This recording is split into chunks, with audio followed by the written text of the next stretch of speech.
Hello, I'm Dennis Clark from thepaintbasket.com, and you're watching a series of videos on how to create the perfect painting.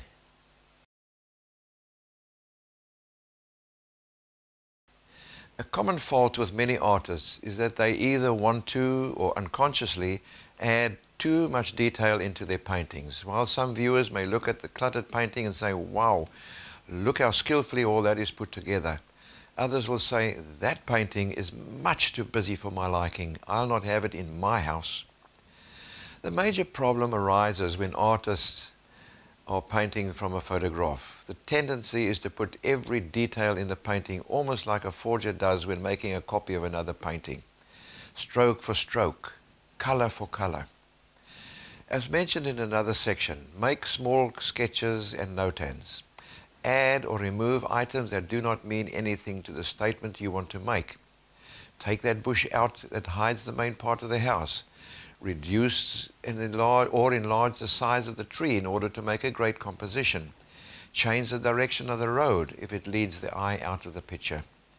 Simplify the foreground if it is too busy.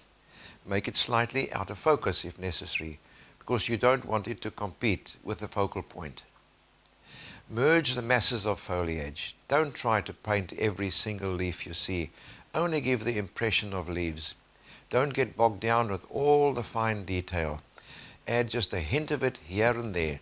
And you'll be surprised how the brain fills in all the details for you when viewing the painting.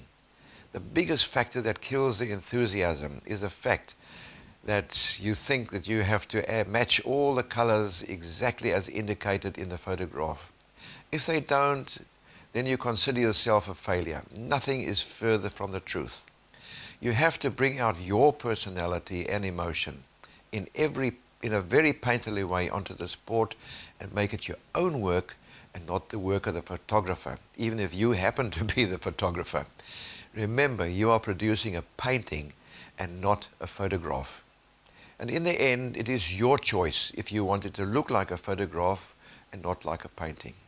In fact, study most of the winning paintings and you will find that they only have the absolute necessary items in it to make a statement. A good painting is not about what you put into it, but what you leave out. If you've enjoyed this section of the videos on how to create the perfect painting, why don't you visit our website, thepaintbasket.com, and we will give you free access to the full 2-hour course.